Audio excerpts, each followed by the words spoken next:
میرے ساتھ شامل ہونے کا. جناب لیفٹیننٹ کرنل انعام الرحیم صاحب میرے ساتھ موجود ہیں. سر، وائلیشن کی بات ہو رہی ہے. وکیپیڈیا کو بلاک کر دیا گیا تھا پاکستان میں کہ ڈی فیم کیا جا رہا ہے.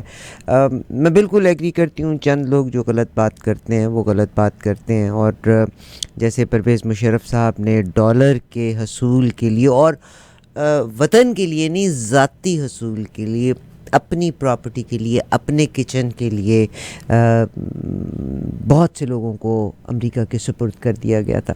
مگر وہی لوگ جو پاکستان کو نقصان پہنچاتے ہیں اپنے ذاتی مقاصد کے لیے. جناب لیفٹیننٹ کرنل انعام الرحیم صاحب تو پاکستان میں موجود ہیں، ہر کیس کا پروف ان کے پاس ہے جس پہ، اور میں صرف یہی کہتی ہوں کہ سنی سنائی بات پہ بلیو کرنے کی بجائے ڈائریکٹ اس شخص سے بات کی جائے تو نسبتاً بہتر ہوگا. سر، ایک ویڈیو میری نظر سے گزری اور رینجرز کے بارے میں، یعنی یہ وہ لوگ ہیں یونیفارم والے لوگ جن کے اوپر عام آدمی جن سے آج بھی پیار کرتا ہے. اور ابھی آج جیسے آپ نے کہا کہ جو ٹیررسٹ اٹیک میں آج بھی جن فوجیوں کی شہادت کی خبر ملی ہے، اور ہارٹ گوز وتھ دیٹ. مگر بہت سے یونیفارم آفیسرز جب زیادتی کرتے ہیں تو بجائے اپنی غلطی کو ماننے کے دوسرے کو مورد الزام ٹھہراتے ہیں. ایک ویڈیو ذرا یہ دیکھ لیجئے گا اور پھر میں اس کا تجزیہ آپ سے چاہوں گی. یہ صاحب ایف سی کے رینجرز کے، دیکھیے گاڑی کتنی تیز آ رہی ہے، آپ ریلیٹیو سپیڈ کو دیکھتے ہوئے دوبارہ سے پلے کر دیجئے گا. گاڑی آپ دیکھیے تمام ٹریفک کو، اور یہ رینجرز کے افسران ہیں جن کی گاڑی بہت تیزی سے آ رہی ہے. ایک موٹر سائیکل سوار ہے جس کو ٹکر مارتے ہیں، موٹر سائیکل سوار کا نقصان بھی ہوا، گرا بھی، اور رینجرز کے یہ جو رنگروٹ ہیں یہ باہر نکلتے ہیں. آپ امیجن کریں کہ وہ شخص جو گرا ہے سوٹیوں سے اس کو مارے اور قوم تماشا دیکھ رہی ہے. کس کے ہاتھ پہ میں اپنا خون تلاش کروں؟ اس شخص کو زد و کوب کیا گیا، مارا گیا. مارنے کے بعد ظاہر ہے باقی لوگ تو خوف کی پالیٹکس جسے کہتے ہیں، خوف و ہراس اتنا پیدا کر دینا. کون لوگ ہیں؟ کیا اس گاڑی کا نمبر نوٹ نہیں ہو سکتا؟ کیا ان لوگوں کو سزا نہیں ہو سکتی؟ سر، آپ وکیل ہیں، امیر آدمی کے پاس تو حیثیت ہے، غریب آدمی کی کیا حیثیت ہے؟ اس ویڈیو کو دیکھنے کے بعد کیا فرمائیں گے آپ؟ دیکھیں، قانون یہ ہے. اب اس کے اوپر ایک کاؤنٹر نریٹو بھی آیا. انہوں نے کہا جی یہ ایک پیڈلر تھا، سمگلر تھا جس کا وہ پیچھا کر رہے تھے اور اس طرح انہیں پکڑا. سر وہ تو گاڑی جب معذرت کی خواستگار ہوں، وہ جب گاڑی اس کے پیرلل آتی ہے وہ تو لگتا ہی نہیں تھا کہ وہ اس میں ریلیٹیو سپیڈ کو دیکھیں، وہ تو گاڑی ویسے ہی تیز آ رہی تھی. میں ان کی پاور کی بات کر رہا ہوں. چاہے پولیس بھی ہو، police has no authority to torture anybody. Police کسی کو پکڑ کے ٹارچر نہیں کر سکتی. یہ تو رینجرز کے پاس تو سر سے اختیار ہی نہیں ہے. یہ وہ کارنامے ہیں جو پرویز مشرف نے سر انجام دی. اس نے رینجرز کو، ایف سی کو امپاور کیا، آپ جس کو چاہیں اریسٹ کریں. جبکہ سپریم کورٹ کی یہ ججمنٹ ہے 2014 کی کہ M I S I, ranger, F C کسی کو بھی اریسٹ نہیں کر سکتی. They have no arresting powers. ہاں، اگر کوئی ٹیررسٹ ہے، وہ مقابلہ انکاؤنٹر ہو جائے تو پکڑ کے اسی وقت پولیس کے حوالے کریں گے. خود ان کو انویسٹیگیشن کا اختیار بھی نہیں ہے کہ کسی کو انویسٹیگیٹ کر سکیں. تو کسی کو، اور پولیس کو بھی یہ اختیار نہیں ہے کہ کسی کو پکڑیں اور پکڑ کے مارنا شروع کر دیں. وہ پکڑیں اور انویسٹیگیٹ کریں. اس کو مجسٹریٹ کے پکڑنے کے فوراً بعد within 24 hours they are supposed to bring him before the magistrate. اور میجسٹریٹ پھر اس کو فزیکل ریمانڈ دے گا کہ میں 7 دن کے لیے اس کو آپ کے حوالے کرتا ہوں، اور پھر تب جا کے ثابت ہوگا. یہ تو وہی ہراسمنٹ ہے کہ آپ ماریں، اور کوئی جس طریقے سے مار رہے ہیں تو یہ تو اسی دن اریسٹ ہو جانے چاہیے تھے. اس سے پہلے ایک واقعہ ہو چکا ہے کراچی میں، جہاں رینجرز کے 3 نوجوانوں نے ایک نوجوان کو مار ڈالا. وہ ہاتھ جوڑ رہا ہے ان کے سامنے، ویڈیو وہ بھی ہوئی تھی. نتیجہ نکلا کہ وہ نوجوان کو گولی مار دی گئی. پھر اس کا ٹرائل ہوا، اور ٹرائل کے بعد ان کو سزائیں بھی ہوئیں، اور بعد میں صدر مملکت کو ریکویسٹ کی گئی، انہوں نے سزائیں معاف کر دی، وہ رہا ہو کے گھر آ گئے. جبکہ انہوں نے سامنے کلیئر کٹ ڈے لائٹ کے اندر، ایک پارک کے اندر، اس نوجوان کے اس کے ہاتھ میں پسٹل تھا. بعد میں پتہ چلا وہ کھلونے والا پسٹل تھا، اور اس نے سرنڈر بھی کر دیا. اس نے ہاتھ بھی جوڑے کہ مجھے نہ مارے، مگر مار دیا گیا. جب آپ نے مارنے پہ ان کے خلاف ایک کارروائی کر کے صدر صاحب نے مرسی پیٹیشن کے تحت رہا کر دیا، تو پھر وہ قانون کدھر چلا گیا؟ یہ وہ ملک ہے نا جہاں راؤ، وہ جو ہے پولیس والا، اس راؤ نے کتنے بندے 400 بندے مارے, راؤ انوار نقیب اللہ کو مارا, اور جنرل باجوہ صاحب نے اس کے فادر کو جا کے یقین دلایا, اس کے والد صاحب کو, کہ تمہارے بیٹے کے معاملے میں ہم انصاف کریں گے. اسی ریٹیلیشن کے اوپر تو منظور پشتین اور پشتین موومنٹ شروع ہو گئی کہ ہمارے بندوں کو کراچی میں دائیں بائیں مارا جا رہا ہے. راؤ انوار نے کتنے بندے مارے, یہ 400 کے قریب بندے مرے, اور الٹیمیٹلی اس کے گھر کو سب جیل قرار دیا گیا. وہ کورٹ میں آتا اور آ کر کہتا ہے جی اے سی چلائیں, میں گرمی میں نہیں بیٹھ سکتا. اور مزے سے سپریم کورٹ میں بھی وہ آیا, اور چیف جسٹس صاحب نے اس کو کہا کہ بھائی راؤ صاحب تشریف لے آئیں, اور کہا جی ان کو گرفتار نہ کریں, یہ ہی ول جوائن دی انویسٹیگیشن. اور آئی جی سندھ پیش ہوئے, اس نے کہا جی میں نے انویسٹیگیشن ٹیم بنائی ہوئی ہے. تو جو اپنے ثاقب نثار صاحب چیمبر میں تشریف لے گئے, اور باہر آ کے کہتے ہیں کہ میں بتاتا ہوں کہ کون انویسٹیگیٹ کرے گا. انہوں نے انویسٹیگیشن ٹیم بنائی ان سے, اور انہوں نے کہا یہ آپ مجھ پہ الزام نہ لگائیے گا کہ مجھے کسی نے کہا ہے. پہلی بات ہے کہ چیف جسٹس کے پاس اختیار ہی نہیں ہے انویسٹیگیشن ٹیم بنانے کا, اور نہ وہ تو آئی جی نے کہا جی میں خود بنا کے انویسٹیگیٹ کروں گا. نتیجہ یہ نکلا کہ اس کیس کے جتنے گواہ تھے, جو پولیس والے تھے جن نے گواہی دی تھی کہ نقیب اللہ کو ہم نے گرفتار کیا, ہم نے مارا ہے, وہ سارے منحرف ہو گئے. انہوں نے کہا جی ہمیں تو واقعے کا پتہ ہی نہیں, اور وہ بری ہو کے باہر آ گئے, گھوم پھر رہے. وہ جس ملک میں اس طرح ہو جائے, اور وہ جب سپریم کورٹ میں آتا تھا تو وی آئی پی جو راستہ تھا ججز کا, وہاں سے وہ آتا تھا, کسی نے اس کو نہیں پکڑا, کسی نے اس کو پوچھا نہیں, ایک دن ہتکڑی بھی نہیں لگی اس کو. اگر آپ مجرموں کے ساتھ یہ سلوک کریں گے تو پھر تو یہ ریاست کیا بن جائے گی؟ ریاست یہی ہوگا جو آج ہمارے ہاں ہو رہا ہے. یہ کلچر یہ پرویز مشرف صاحب نے اور ملٹری ڈکٹیٹرز کرتے ہیں اپنی دھوس بنانے کے لیے, کہ ان کے آگے لوگ ساری نہ اٹھائیں, بولے ہی نہیں, تاکہ جس کو مرضی مروا دیا جائے. وہاں زمینوں پہ قبضے اس نے کروائے, لوگوں کے بچے مروائے. آپ ایک ایک کیس کی کبھی تفصیل پڑھیں تو آپ حیران ہو جائیں گے. اور ہماری ریاست نے کچھ بھی نہ کیا. سارے جو منحرف گواہ ہوئے سرکاری گواہ تھے, ان کے خلاف کارروائی ہوتی قانون کے تحت کہ آپ نے ایک سٹیٹمنٹ پہلے دی ہے, بعد میں کیسے you have withdraw the statement. یہ بھی ایک بڑا سنگین جرم ہے, لیکن کچھ نہیں ہوا. ایک پولیس افسر کے خلاف اگر یہ ثابت ہو جائے نا کہ اس نے ٹارچر کیا ہے, چاہے وہ بندہ ملزم ہی ہے, ملزم کو تو آپ ٹارچر کر ہی نہیں سکتے, ہو سکتا ہے اس کی سزا 10 سال ہے. اور یہ پبلک پلیس کے اوپر, یہ تو دہشت گردی ہے. ایک پبلک پلیس کے اوپر ود گنز کے ساتھ آپ کسی بندے کو مار رہے ہیں, جس کا ابھی تک مجرم ہونا ثابت نہیں ہوا, ابھی تک اس سے کچھ برآمد بھی نہیں ہوا, ابھی تک آپ نے مجسٹریٹ کے پاس بھی پیش نہیں کیا, تو آپ کے پاس کیا پاور ہے کہ آپ اس کو مار رہے ہیں؟ یہ وہ ایکسیسز ہیں جو آج ہمارے ملک میں ہو رہی ہیں, جس کو پوچھنے والا کوئی نہیں, اور حکومتیں آنکھیں بند کر کے بیٹھی. سر میرا اب آپ سے جو اگلا سوال ہے کہ پرویز مشرف صاحب کے اثاثہ جات کا کیا ہوا, کوئک اگر آپ مجھے اس کا دے سکیں. ویئر ایز چلیے پرانی ان کے اثاثہ جات جو ہیں جن پہ ہے, اور باجوہ صاحب نے آج ان کی بلکہ نیوز ہے کہ انہوں نے ایکسیپٹ کر لیا ہے کہ رجیم چینج جو کیا گیا تھا اس میں انہوں نے رول پلے کیا تھا. اور باجوہ صاحب کے اثاثہ جات بھی اتنے جب بڑھ گئے, تو کیا کوئی چانس ہے کہ جو 1-2 لوگوں کو نشانہ عبرت بنایا جا سکے؟ اور army is great, no doubt, آج بھی شہادتیں ہو رہی ہیں, اور جیسا آپ نے کہا کہ آرمی بلیڈ کرتی ہے اور heart goes with the army, مگر یہ جو چند لوگ اپنا آپ بیچ کے, اور وہ جو باؤنٹیز بھی لیتے ہیں وہ ملک کے نام پہ نہیں آتی, ان کے ذاتی کھاتوں میں آتی ہیں, ان کو is there any way کہ they can be punished and they can be hanged؟ جیسا کہ میں ذکر کرنا چاہتی ہوں اولیور کرومویل کا. 1658 میں چارلز 1 کو سر اڑایا تھا انہوں نے, بادشاہ جو برطانیہ کا تھا, اور پھر ان کی نماز, طاقت ان کے پاس تھی, سارے لوگ بادشاہ جو باقی رہ گئے تھے وہ ان کے پاس تھے, بادشاہت کا خاتمہ کیا تھا. پھر ان کو ویسٹ منسٹر ایبی میں ان کی نماز جنازہ وہیں دفنایا گیا تھا, یعنی فنورل ان کا وہاں پہ ہوا تھا, وہیں دفنایا گیا تھا.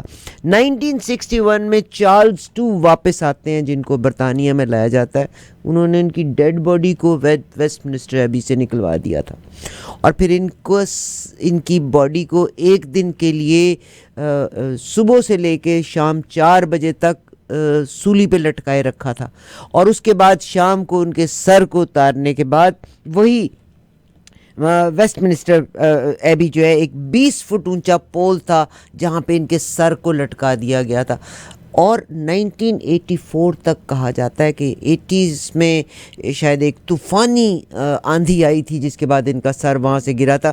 چینز 1680 میں 1680 میں یہ بات ہے.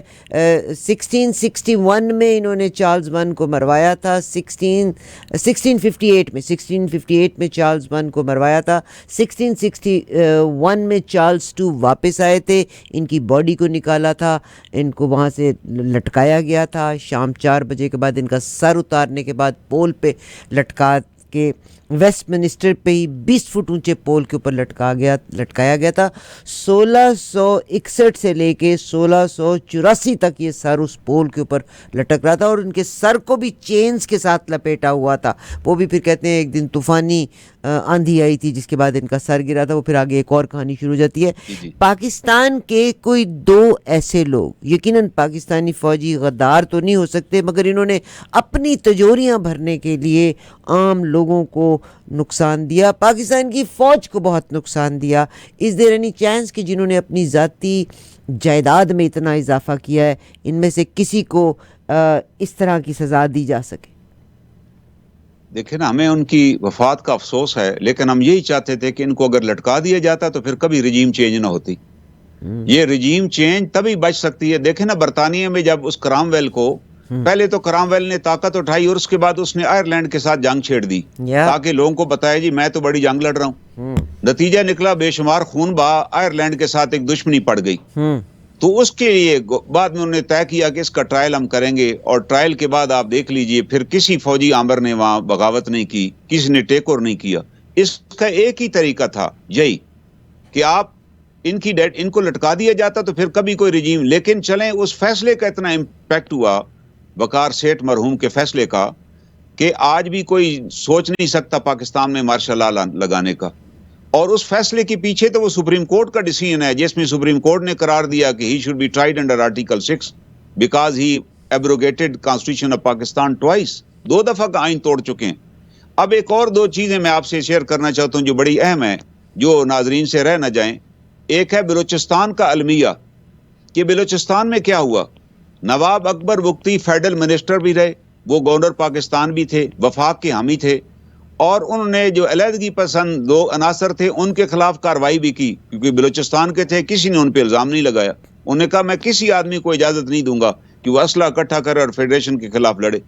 ایسے محب وطن شخص کو مروانے میں پرویز مشرف کا ہاتھ تھا. وہاں پرویز مشرف, ایک واقعہ تو آپ کو بھی پتا ہے, وہاں ایک لیڈی ڈاکٹر کے ساتھ زیادتی ہوئی ڈیرہ بگٹی میں, جس کا الزام کسی افسر پہ لگا. تو اکبر بگٹی نے مطالبہ کیا کہ اس کی انکوائری کرائی جائے, اور اگر افسر ذمہ دار ہے تو اس کے خلاف کارروائی ہونی چاہیے. یہ بڑا جائز مطالبہ تھا. اس نے کہا میں برداشت نہیں کر سکتا کہ ہماری سرزمین. اس کے بیٹے کے خلاف ایک دفعہ کسی نے ایلیگیشن لگایا تو اس نے اپنے بیٹے کو ڈیرہ بگٹی سے نکال دیا کہ میں دوبارہ تمہیں ڈیرہ بگٹی کی حدود میں نہیں دیکھنا چاہتا, جسٹ گیٹ لاسٹ.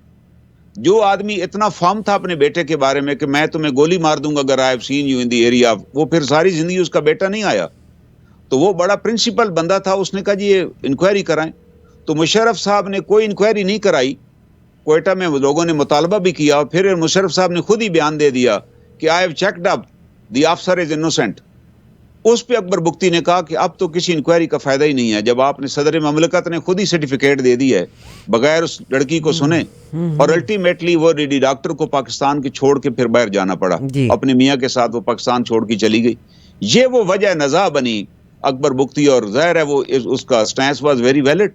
اگر انکوائری ہوتی, افسر اگر بے گناہ ہوتا تو بات ختم ہو جاتی, افسر کو جرم ثابت ہو جاتا تو افسر کے خلاف فوج نہیں کارروائی کرنی تھی. وہ کون سا مطالبہ کر رہا تھا کہ اسے میرے حوالے کریں. تو آپ اس سے اندازہ لگائیں جہاں سے ایشو شروع ہوا. اور اس کے بعد پھر مشرف صاحب نے آرڈر دیا, ایک یونٹ وہاں پر تھی ایف سی کی, کہ جی آپ اکبر بگٹی کے گھر کے اوپر جو ٹاپ ہے نا پہاڑی, وہاں پر اپنی یونٹ قائم کریں. وہ نے وہاں چوکی قائم کر دی. اس کے سی او نے بھی کہا کہ سر یہ چوکی غلط ہے کہ نیچے اکبر بگٹی کا گھر ہے, لیکن مشرف صاحب نے نہیں مانا, نے کہا یہ وہیں رہے گی. نتیجتاً پھر وہاں فائرنگ ہوئی.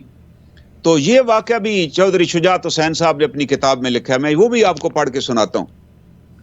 وہ کہتے ہیں کہ جی میں جب یہ حالات خراب ہو گئے اور اکبر بگٹی پھر وہاں سے مجھے بھیجا گیا کہ میں اکبر بگٹی سے جا کر میں بات کروں, تو میں جا کر اکبر بگٹی صاحب سے ملا.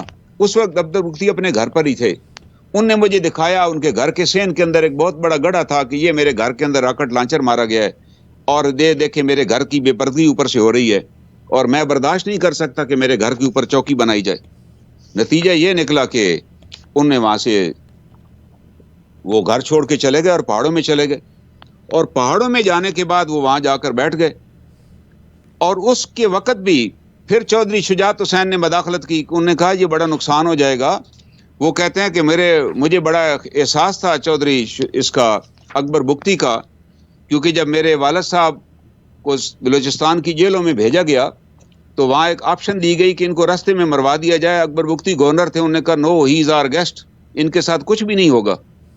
تو نتیجہ یہ نکلا کہ وہ میرے پہ یہ احسان تھا تو میں وہاں گیا, میں نے بات کی اور Akbar Bugti agreed with me, یہ انہوں نے اپنی کتاب میں لکھا ہے, وہ مان گئے کہ میں آنا چاہتا ہوں پاکستان واپس. اور پھر یہاں سے ایک جہاز بھجوایا گیا میرے کہنے پہ, اور وہ جہاز جو تھا وہاں پہنچا. اکبر بگٹی نے مطالبہ کیا کہ پہلے تو وہ چوکی وہاں سے غائب کی جائے, اور وہ جہاز گیا. اور پھر الٹیمیٹلی ان کو جب وہ تیار ہو گئے کہ میں اسلام آباد آ جاتا ہوں اور صدر کے ساتھ مذاکرات کرتا ہوں, اس سے بڑی بات کیا تھی؟ اگر وہ اسلام آباد آ جاتے تو مذاکرات ہوتے, میٹر ختم ہو جاتا. لیکن ہوا کیا کہ وہ جہاز پھر وہاں سے واپس منگوا لیا گیا اور اکبر بگٹی کو وہاں سے لانے سے انکار کر دیا گیا. وہ کہتے ہیں, ابھی یہ واقعہ سنیے, نواب اکبر بگٹی نے بعد میں مجھے بتایا کہ صدر مشرف کے آفس سے فون آیا کہ ان کو لانے والا جہاز ڈیگر بگٹی پہنچنے کے بعد خراب ہو گیا, لہذا میٹنگ منسوخ کی جا رہی ہے. نواب اکبر بگٹی کا کہنا تھا کہ اس فون کے آدھے گھنٹے بعد صدر مشرف کا جہاز, جو انہیں خود اپنی آنکھوں سے فضا میں اڑتے دیکھا, یہ جہاز ڈیرہ بگٹی ایئر بیس سے واپس جا رہا تھا. یہ ان دونوں کی بات ہے جب حالات بڑے خراب تھے. ہم ایک میٹنگ میں موجود تھے, وہاں جنرل ندیم اعجاز جارحانہ طبیعت کے افسر ہیں جو ڈی جی ایم آئی تھے, وہ جب بھی بات کرتے تو بڑی سخت بات کرتے. نتیجتاً یہ نکلا کہ اکبر بگٹی کو وہاں مار دیا گیا. اور اس کے بعد میں نے ان سے کہا کہ میری درخواست یہ ہے کہ اکبر بگٹی کو نہ ماریں بلکہ ان کو گرفتار کر لیں. لیکن اور یہ میری بات کے باوجود وہاں اگلے دن آپریشن ہوا اور اکبر بگٹی کو مار دیا گیا. اور اکبر بگٹی کے مرنے کے بعد اب دیکھیں وہاں کیا ہوا. میں دوبارہ گیا, میں نے کہا یہ بڑے افسوس کی بات ہے. یہ صفحہ نمبر 2221 کے اوپر وہ لکھتے ہیں کہ جنرل ندیم اعجاز نے تمام شرکاء کے سامنے صدر مشرف کو بتایا کہ کوئٹہ میں لوگ نواب اکبر بگٹی کے قتل پر بہت خوش ہیں اور مٹھائیاں بانٹ رہے ہیں. ہمیں یقین ہے کہ نواب اکبر بگٹی کے جنازے پر بھی لوگ نہیں آئیں گے. یہ انہوں نے کہا اور صدر صاحب مان گئے. اب میں نے یہ بات سن کر ان کو کہا کہ میں ایک بات پنجابی میں کرنا چاہتا ہوں.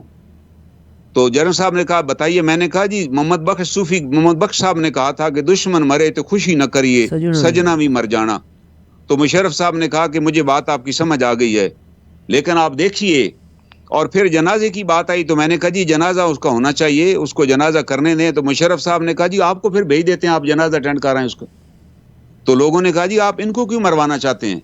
پھر نواب اکبر بگٹی کی لاش بھی اس کی فیملی کو نہ دی گئی, لاش بھی نہ دی گئی, اور ایک بکس میں ان کی لاش بند کر کے تالا لگا کے دے دی گئی. نتیجتاً اور اس طرح انڈر سرویلنس ان کو تدفین کر دی گئی. وہ آدمی جو گورنر رہ چکا تھا. اور اس کے بعد پھر کیا ہوا, اس کے بعد جناب 12,000 لوگ کوئٹہ بلوچستان میں مارے گئے.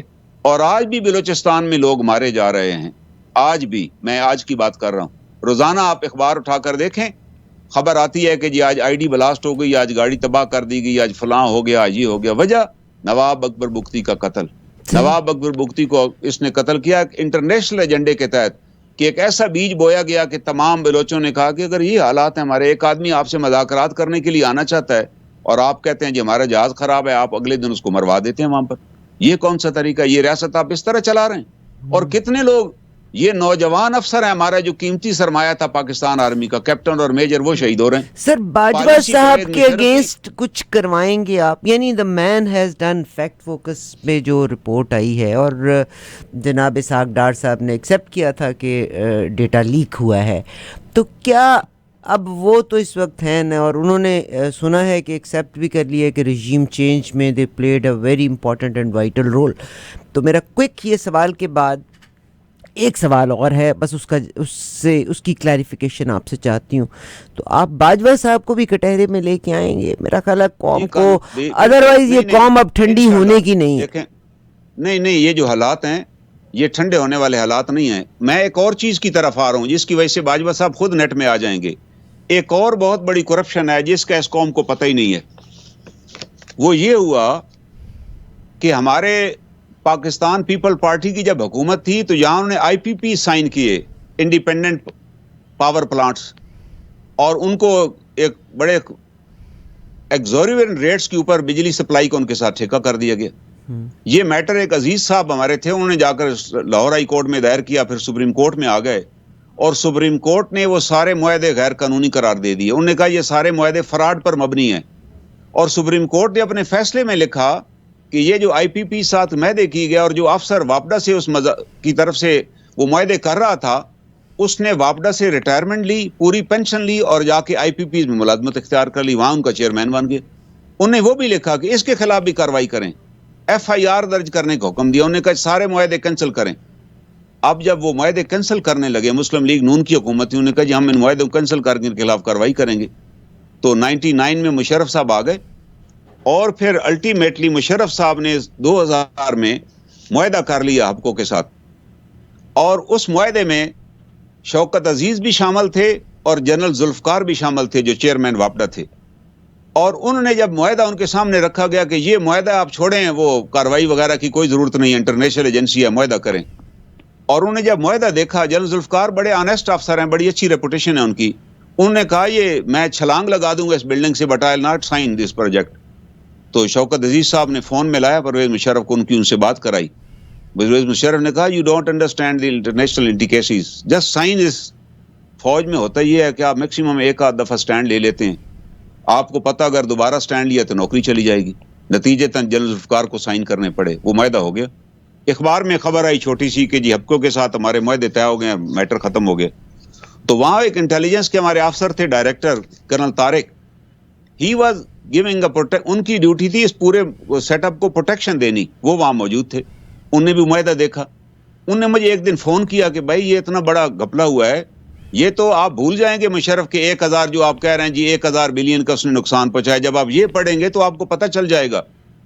تو میں نے امیڈیٹلی اس میں لکھا ہوا تھا کہ یہ ایشو ہیز بین سیٹلڈ.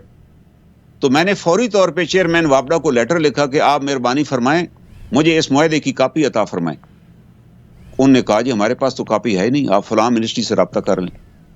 جب میں نے اس کا سارا ڈیٹا اکٹھا کیا تو پتہ چلا کہ جو ہمارا ڈیٹ ہے نا, جس کو سرکولر ڈیٹ کہتے ہیں, وہ اس وقت آج کی دسمبر کی ڈیٹ ہے میرے سامنے, 14 دسمبر کو گورنمنٹ نے اناؤنس کیا کہ وہ 4.177 ٹریلین ہے. یہ ہے وہ ڈیٹ, سرکولر ڈیٹ جو اس معاہدے کی وجہ سے آیا. یہ بنتا ہے 4177 بلین. یہ پرویز مشرف کا اصل کارنامہ ہے. 4177 روپے کا سرکولر ڈیٹ ہے. اور وہ معاہدہ کیا ہوا, اس معاہدے میں یہ لکھا گیا کہ قانون کے تحت ہبکو پروجیکٹ پاکستان گورنمنٹ کو ہینڈ اوور ہونا تھا 20 سال کے بعد.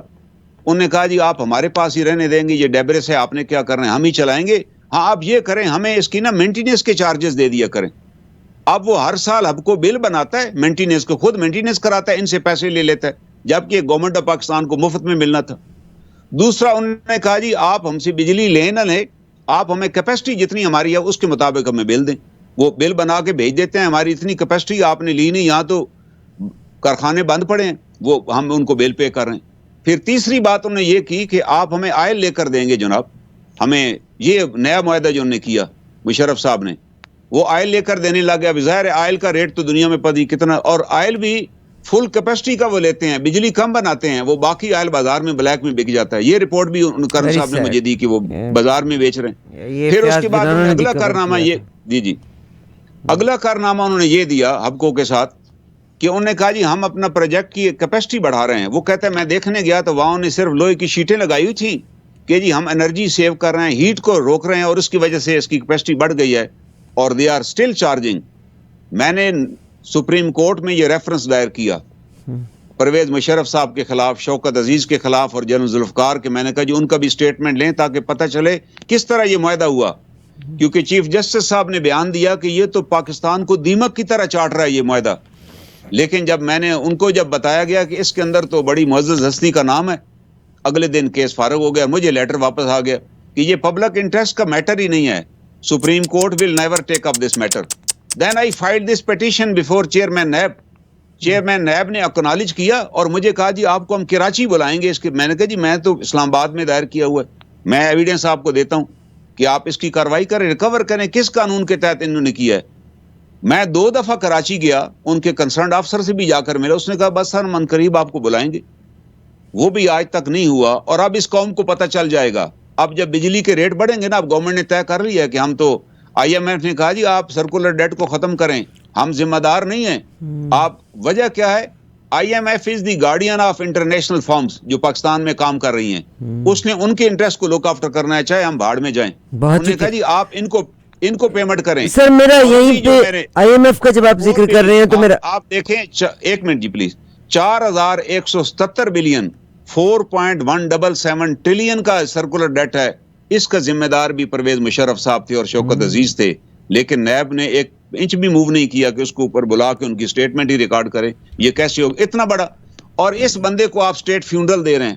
میں جنرل صاحب سے یہ, اور ایک اور اہم بات, جنرل صاحب کیوں چلے گئے ان کے فیونرل کو, جنرل صاحب نے کیوں نہیں اٹینڈ کیا؟ آپ دیکھیں نا, جو چیف آف آرمی سٹاف تھے وہ تو یو کے میں تھے, کیوں نہ اٹینڈ کیا انہوں نے؟ ان کو پتا ہے وہ ہیرو نہیں تھا. چیئرمین جینٹ صاحب تو گئے اور انہوں نے کہا جی پہلی بات ہے کہ یہ آپ نے طے کر لیا کہ وی آر دی اسٹیٹ, یہ آرمی کا فیصلہ نہیں ہے, جنرل صاحب کا فیصلہ ہے. وہاں باقاعدہ ایک لیٹر نکالا گیا کہ تمام افسر جو ہیں وہ پی پیک, اگر یہ اتنا اسٹیٹ فیونل تھا تو نیول چیف کیوں نہیں وہاں پر گئے, ایئر چیف کیوں نہیں گئے؟ I salute both of the generals, air chief کو بھی میں سلوٹ کرتا ہوں, نیول چیف کو بھی میں سلوٹ کرتا ہوں. دے ڈنٹ اٹینڈ دی نماز جنازہ, دے نیو دس تھنگ کہ ہی از اے ٹیررسٹ, یہ ٹریٹر ہے, ہم اس کا کیسے جنازہ اٹینڈ کر سکتے ہیں. اب اگلی بات کی طرف میں آتا ہوں. ہم نے ایک نیشنل ایکشن پلان بنایا ہے یہ دہشت گردی کو ختم کرنے کے لیے. اس کے اندر ایک نقطہ تھا, ایک پوائنٹ تھا کہ کسی بھی ٹیررسٹ کو گلوریفائی نہیں کیا جائے گا. جو جی ٹیررسٹ مارے جائیں گے انکاؤنٹرز میں, ان کی فیملیز کو بتایا جائے گا آپ خاموشی سے جنازہ پڑھائیں اور دفن کریں, آپ اعلان نہیں کریں گے. ظاہر ہے ایک ٹیررسٹ ہے وہ اپنے علاقے میں تو ہیرو بنا پھرتا ہے, کہے گا جی میں تو بڑا مجاہد تھا. تو گورنمنٹ نے نیشنل ایکشن پلان میں طے کر لیا کہ کوئی بھی آدمی جس پہ ٹیررزم کے چارجز ہیں اگر انکاؤنٹر میں مر جائے تو کوئی پروٹوکول نہیں ہوگا, کوئی گلوریفیکیشن نہیں ہوگی. یہ ایکشن تھا. لیکن پرویز مشرف صاحب کے اوپر ایک ٹیررسٹ کے بھی چارجز ہیں. انہوں نے 90 ججز کو اریسٹ کیا, وہ کیس چلا, وہ اینٹی ٹیررزم کے تحت کیس چلا. وہ ہائی کورٹ کے ایک جج صاحب تھے, انہوں نے اینٹی ٹیررزم ایڈ کرایا اس کے اندر کہ یہ تو اینٹی ٹیررزم ہے. کہ دنیا میں کبھی بھی نہیں ہوا کہ 90 ججز of high court and supreme court arrest کر لیے جائیں. وہ کیس ان پہ چل رہا تھا. اس کیس کے دوران انہوں نے ایک جیلی سرٹیفکیٹ دیا کہ I am not feeling well, bail پہ تھے جی, اور دبئی چلے گئے. جب کورٹ میں وہ سرٹیفکیٹ پیش کیا گیا, اس کی ڈیٹ دیکھی گئی تو وہ ایگزامینیشن کی ڈیٹ وہ تھی جب یہ آلریڈی دبئی پہنچ چکے تھے. جج نے اس کو ریجیکٹ کر دیا, ان کے سم وارنٹ جاری کیے کہ he should be brought back, he never came back. وہ جس آدمی پہ ٹیررزم کے چارج ہیں, نیشنل ایکشن پلان کے تحت بھی اس کا جنازہ نہیں ہو سکتا پبلکلی, اس کا جنازہ سائلنٹلی ہونا تھا کہ وہ تو ٹیررسٹ ہے. اور اس کے اندر بھی آئی ریسکیوڈ دی آرمی. ہمیں فوج میں یہ پڑھایا گیا ہے کہ اگر آپ پہ کوئی الزام آ جائے تو یو اون دی ریسپانسبلٹی کہ آئی ایم ریسپانسبل, جونیئرز پہ نہ شفٹ کریں. جب مشرف صاحب پہ وہ کیس چلا ججز والا, تو انہوں نے ایک بیان دیا, ہائی کورٹ میں رٹ دائر کی کہ صرف مجھ پہ نہ چلایا جائے, میرے ساتھ تمام کور کمانڈر کو شامل کیا جائے, کیونکہ یہ کور کمانڈرز کا فیصلہ تھا ٹو اریسٹ دی ججز. I appeared as a witness in that case, اور میں کیونکہ I was in service at that time, اس دن میں ادھر ہی تھا جب یہ میٹنگ ہوئی کراچی پنڈی میں. I was in Karachi corps headquarter, corps commander کو تو پتہ ہی نہیں تھا, اور I was the one who raised this issue کہ بھائی یہ ججز اریسٹ والا نہ کریں, یہ آپ سے ہاتھ سے ہر چیز نکل جائے گی. تو وہ میں نے وہاں جا کر یہ بتایا کہ یہ اس میں کسی کور کمانڈر کی رائے شامل نہیں تھی. It was the only decision of Pervez Musharraf to arrest the judges. اور یہ جتنے ڈیسیژن لیتے تھے یہ ایسے ڈیسیژن میں کسی کور کمانڈر کو شامل ہی نہیں کرتے تھے, بعد میں بتاتے تھے میں نے کر لیے. تو تب جا کر وہ کیس ڈاپ ہوا, ورنہ وہ کورٹ تو وارنٹ جاری کرنے لگی تھی تمام کور کمانڈرز کو. میں نے کہا جناب ان کا تو میں آئی ایم دی ایڈوائزر 10, میں 5 کور کے کور کا لیگل ایڈوائزر تھا میں اس وقت. میں نے کہا corps commander was not in this favour کہ جی آپ, کوئی کور کمانڈر بھی اس فیور میں نہیں ہو سکتا تھا, یہ مشرف صاحب کا ذاتی فیصلہ تھا. اچھا مجھے بے شمار لوگوں کے ٹیکسٹ آ رہے ہیں کہ ہم سننا چاہتے ہیں کہ باجوہ صاحب نے جو زیادتی کی ہے کیا ان کا احتساب ہوگا؟ ایک تو میرا یہ سوال ہے اور میں یہیں پہ کنکلوڈ کروں گی باجوہ صاحب کا، کیونکہ I got so many messages کہ اس وقت ہی از الائیو، تو ان کا ہمیں بتائیں کہ کیا ان کے اگینسٹ بھی کوئی ایکشن لیا جائے گا، set a role model for the next generals. اور میرا آخری جو سوال ہے، آپ نے آئی ایم ایف کا بھی ذکر کیا تھا کہ انڈیا اپنے آرمی کی بجٹ میں 13 ارب کا اضافہ کر رہا ہے. میں پوری دنیا کا اگر ذکر کرتی ہوں تو آرمی کے بجٹس میں اضافہ ہو رہا ہے، کیونکہ اب آرٹیفیشل انٹیلیجنس بھی انٹروڈیوس ہو گئی ہے نئی ٹیکنالوجیز کو لانے کے لیے، نیا اکوپمنٹ لانے کے لیے. Whereas I M F نے مطالبہ کیا ہے کہ پاکستان کے آرمی کے بجٹ میں 600 ارب روپے کی کٹوتی ہوگی. یعنی ہماری تو ہر چیز ہی لائن کے اوپر ہے. اور ایک چیز جو بڑی اچھی آئی ایم ایف نے مانگی ہے کہ ہمارے گریڈ 17 سے اوپر کی جو پولیٹیکل اینڈ ادر آفیسرز ہیں ان کی جائیداد کو بھی ڈکلیئر کرنا ہوگا بیفور اینڈ آفٹر. اور آرمی کے بھی انہوں نے کہا ہے کہ ملٹیپل اکاؤنٹس کی بجائے ایک اکاؤنٹ ہوگا تاکہ we can hold them accountable for. یہ سوال ہیں اور میرا خیال اسی پہ آپ کنکلوڈ کیجئے گا. We have already taken so much of your time. Please ایک کوشچن میرا رہ گیا صرف. جی سر. وہ یہ ایک کوشچن یہ ہے کہ ڈاکٹر قدیر صاحب کے بارے میں بھی چودھری شجاعت صاحب نے اپنی کتاب میں لکھا ہے. سچ تو یہ ہے، وہ کہتے ہیں کہ ڈاکٹر قدیر صاحب کو بھی اریسٹ کیا گیا. ان کو کہا گیا کہ پہلے تو ان پہ یہ الزام لگایا گیا کہ آپ نے فنڈ کی ایمبیزلمنٹ کی ہے. میں جا کر ملا ڈاکٹر صاحب سے کہ مشرف صاحب یہ بتا رہے ہیں مجھے کہ آپ نے ٹیکنالوجی چوری کی اور بیچی ہے. اس نے کہا یار یہ فرنیچر میرے گھر کا دیکھ لو، یہ وہ فرنیچر جو اہلیہ لے کر آئی تھی. میں نے ان کے گھر کو وزٹ کیا. ان کا گھر انتہائی سمپل تھا، پرانا سامان تھا، کوئی نیا سامان نہیں تھا. میں نے ذاتی طور پہ وزٹ کیا. چاہے ان کا لباس دیکھ لیں، چاہے ان کا گھر دیکھ لیا جائے، فل سیکیورٹی میں سے گزرنا پڑتا تھا. بٹ جناب doctor Abdul Qadeer Khan was a hero and he is a hero for the nation. اور وہ کہتے ہیں کہ چودھری صاحب کہتے ہیں، میں ان کے پاس گیا کہ جنرل صاحب کہتے ہیں آپ ٹی وی پہ کہہ دیں تو ہماری جنرل صاحب نے بڑا سین کریٹ کیا کہ ہم پہ بڑی تھریٹ ہے، یہ معافی مانگیں. تو میں نے جب انہیں کہا کہ پاکستان خطرے میں ہے، آپ نے پاکستان پہ پہلے بھی ایک احسان کیا، انہوں نے کہا پاکستان کے لیے میری جان حاضر ہے. انہوں نے اپنی حرمت قربان کی یہ کنفیس کر کے، اور اس کے فوراً بعد ہی was arrested and put in the isolation. آپ اندازہ لگائیں وہ آئسولیشن میں ان کا کونسل تھا. میں شیخ حسن صاحب ہمارے ایک ایڈوکیٹ ہیں، اس پنڈی بار کے پریزیڈنٹ رہے ہیں، اور توفیق آصف صاحب، ہم تینوں ان کے کونسل تھے سپریم کورٹ میں، جس میں انہوں نے یہ درخواست کی کہ میں صرف یہ چاہتا ہوں کہ میری بیٹی اور نواسی جو میرے گھر کی پچھلی گلی میں رہتی ہیں وہ جب مجھے ملنا چاہیں تو مجھے مل لیا کریں، اور میرے عزیز و اقارب جو کراچی سے آتے ہیں ان کو ملایا جائے. پہلے دن تو چیف جسٹس عمر عطا بندیال صاحب نے بڑا کہا، انہوں نے کہا یہ نیشنل ہیرو ہے، یہ آپ سلوک اس کے ساتھ کر رہے ہیں، یہ کیا کر رہے ہیں آپ؟ ان کو باہر واک کرنے کے لیے نکلنے دیں اور دور سے سیکورٹی پرووائڈ کریں. لیکن اگلی ڈیٹ پہ انہیں بتا دیا گیا کہ بھائی آپ مداخلت نہ کریں. نیکسٹ ڈیٹ پہ وہ بیمار ہو گئے. ہم نے کہا سر ان کی تو کنڈیشن بڑی نازک ہے، آپ الو کریں کہ فیملی وزٹ کریں. انہوں نے کہا نہیں، یہ ڈاکٹر فیصلہ کریں گے کون وزٹ کرے گا. ہم نے کہا جی وہ پروٹوکول منگوائیں جو ان سے طے شدہ ہے کہ یہ کہاں کہاں ڈاکٹر صاحب جا سکتے ہیں. حکومت نے وہ بھی پیش نہ کیا، اور الٹیمیٹلی ان کی اسی قید تنہائی میں اس محسن پاکستان کی ڈیتھ ہوئی. میرا جنرل صاحب سے، شمشاد صاحب سے سوال ہے کہ اس کا جنازہ تو آپ نے اٹینڈ نہ کیا، جو اسلام آباد میں جس کا جنازہ ہوا، کوئی جنرل جنازے پہ نہ گیا. اور عمران خان صاحب نے ایک ٹویٹ کی، وہ ٹویٹ آج بھی موجود ہے، جس میں عمران خان صاحب نے فرمایا کہ I direct all the federal ministers and services chief to attend the نماز جنازہ آف ڈاکٹر قدیر. لیکن وہ خان صاحب تو خود بھی کسی کا جنازہ نہیں پڑھتے، ان کے بھی منسٹر میں سے کسی نے جنازہ اٹینڈ نہ کیا. اور خان صاحب خود چلے جاتے. خان صاحب کیوں نہ گئے؟ وہ چلے جاتے، کوئی بھی نہ گیا. خان صاحب چلے جاتے، مطلب ہی از اے ہیرو. جی بالکل، وہ انہیں جانا چاہیے تھا. آپ اسلام آباد میں بیٹھے ہیں بھائی بنی گالا میں، وہاں نماز جنازہ ہے ہیرو کا، آپ نیشنل ہیرو تو وہ تھے. اور میں ان جنرل صاحب سے پوچھتا ہوں کہ آپ نے اسٹیٹ پروٹوکول تو اس کو دیا، اسٹیٹ پروٹوکول تو اس کا حق تھا. آپ انڈیا میں دیکھیے، ابوالکلام کی ڈیتھ ہو گئی جو ان کا میزائل کا انجینئر تھا، جس کو انہیں صدر بنایا. صدر بنانے کے بعد جب اس کی ڈیتھ ہوئی تو جو نریندر مودی ہے اس نے اس کی ڈیتھ باڈی کے اوپر آ کر سجدہ کیا باقاعدہ، اور ساتھ اس کے تینوں سروسز چیف تھے. انہوں نے یہاں سے ڈیڈ باڈی روانہ کی، اور جب اس کی وہاں بریل ہونی تھی تینوں سروس چیف وہاں پہنچے ہوئے تھے. پھر وزیر اعظم بھی وہاں پہنچا ان کے گاؤں میں، وہاں اس نے اپنی زیر نگرانی اس کی بریل کروائی. انہوں نے کہا جی he was our national hero. اور وہاں ایئرپورٹ سے لے کے قبرستان تک لوگ دو رویا کھڑے ہوئے تھے. کیا یہ پروٹوکول حق نہیں تھا ڈاکٹر قدیر کا جس نے ہمیں ایٹمی طاقت بنا دیا تھا؟ اس کو تو آپ نے آئسولیشن میں دفن کر دیا اور کسی نے جنازہ تک اٹینڈ نہ کیا. اور یہ جنرل صاحب سے میں پوچھتا ہوں سیر شمشاد صاحب سے کہ آپ ادھر تو گئے ہیں ابھی لوگ مجھ سے پوچھتے ہیں. میں نے کہا جی اگلی لائن میں جتنے جنرل گئے ہوئے تھے وہ یہ بینیفیشری ہیں ان کو ساروں کو پلاٹس ملے تھے نا, 100 پلاٹ ملے ہوئے ہیں. مجھے کسی نے پوچھا جی جنرل کو 100 پلاٹ کس طرح مل سکتے ہیں؟ میں نے کہا جی جنرل کیانی صاحب کا بھائی تھا فوج میں, میجر کامران کیانی.